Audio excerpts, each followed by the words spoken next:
বন্ধুরা, তোমরা কেমন আছো? আশা করি তোমরা খুব ভালো আছো। আমিও খুব ভালো আছি। আজকে তোমাদের আমি শাটিং মাছের ঝাল করে দেখাচ্ছি। আর এই শাটিং মাছের ঝাল করতে কি কি দেবো মশলা তোমরা দেখে নাও। আমি কিন্তু এটা সর্ষে দিয়ে করব। সাদা সর্ষে নিয়েছি, কাঁচা লঙ্কা, পেঁয়াজ আর ধনেপাতা। এটা দিয়েই আজকে শাটিং মাছের ঝাল করব।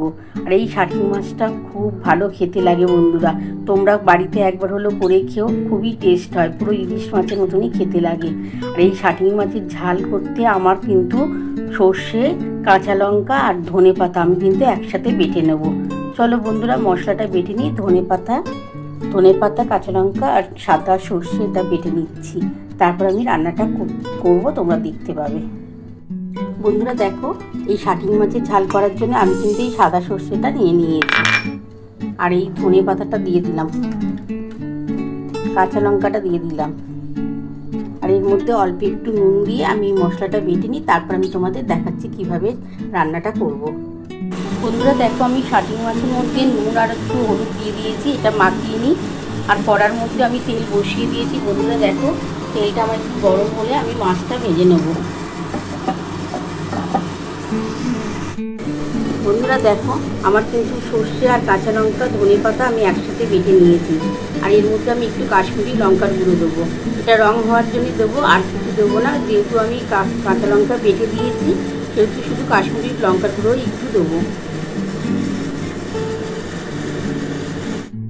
বন্ধুরা দেখো, আমি শাটিং মাছগুলো একটু কড়া করে ভেজে নেবো।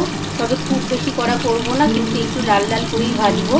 এই মাছটা একটু লাল লাল করে ভাজলেই কিন্তু খেতে ভালো লাগে। মাছটা দারুণ খেতে লাগে বন্ধুরা। আমি মাছগুলো ভেজে নিই, আগে এই কটা ভেজে তুলে নেবো বন্ধুরা। তারপরে যে কটা বাকি থাকবে আমি ভেজে তুলে নেবো। তারপর আমি রেসিপিটা করে তোমাদের দেখাচ্ছি। দেখো, আমার এক পিস ভাজা হয়ে গেছে, আমি ভেজে দিয়েছি। আর এক পিস ভেজে আমি তুলে নিই। তারপরে যে কটা আছে ভেজে তারপর আমি তোমাদের আবার দেখাচ্ছি। বন্ধুরা দেখো, আমার এই মাছগুলো ভেজে তোলা হয়ে গেছে।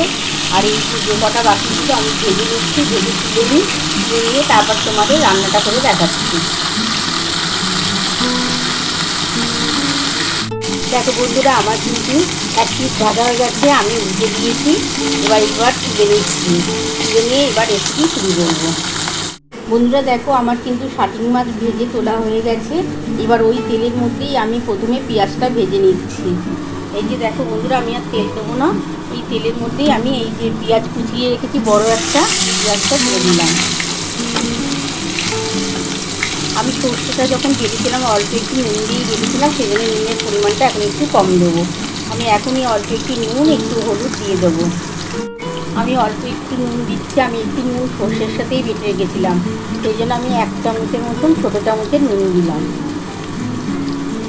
আমি খুবই সামান্য একটু হলুদ দিচ্ছি, ওই 2 চামচের মতন ছোটো চামচের হলুদ দিলাম।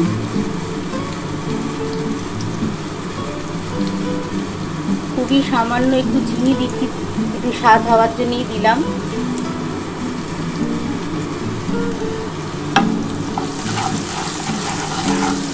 পেঁয়াজটা হালকা করে ভাজা হয়ে গেলে তারপরে যে সর্ষে বাটা আছে, কাঁচা লঙ্কা, ধনেপাতা দিয়ে একসাথেই বেটে রেখেছি, ওইটা দিয়ে দেবো মশলাটা। বন্ধুরা দেখো, আমার পেঁয়াজটা ভাজা হয়ে গেছে।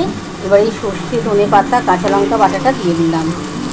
শাটিং মাছের ঝাল এইভাবে করলে যা খেতে লাগে না বন্ধুরা, দারুণ খেতে হয় কিন্তু। আমি এর মধ্যে অল্প একটু কাশ্মীরি লঙ্কা গুঁড়ো দিয়ে দেবো।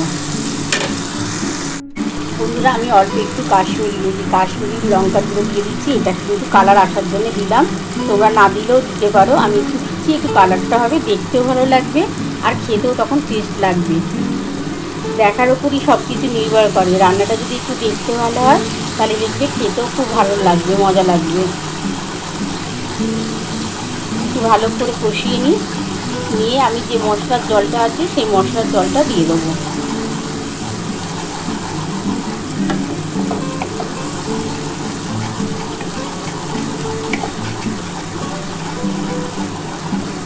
দেখো, আমার তেলটা ছেড়ে এসছে। এবার আমি মশলার জলটা দিয়ে দেবো।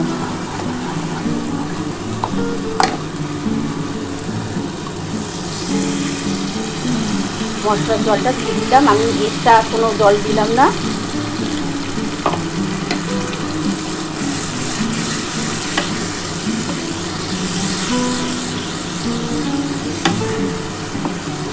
ভালো করে কষিয়ে নিই জলটা দিয়ে।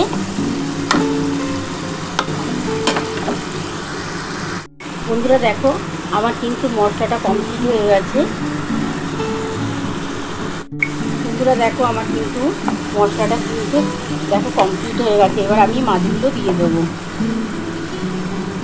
এবার আমি মাছগুলো দিয়ে দিচ্ছি। এটা একটু শুকনো শুকনো করে, বেশি মানে একটু গ্রেভি অল্প সামান্য রাখবো। এই মাছের বেশি গ্রেভি ভালো লাগে না খেতে, সেই জন্য খুবই সামান্য দিয়েই এটা রাখবো।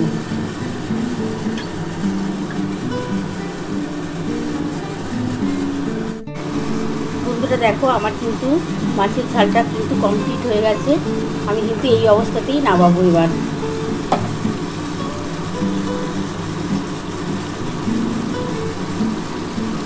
এবার আমি নামিয়ে দিচ্ছি, নামিয়ে তোমাদের দেখাচ্ছি।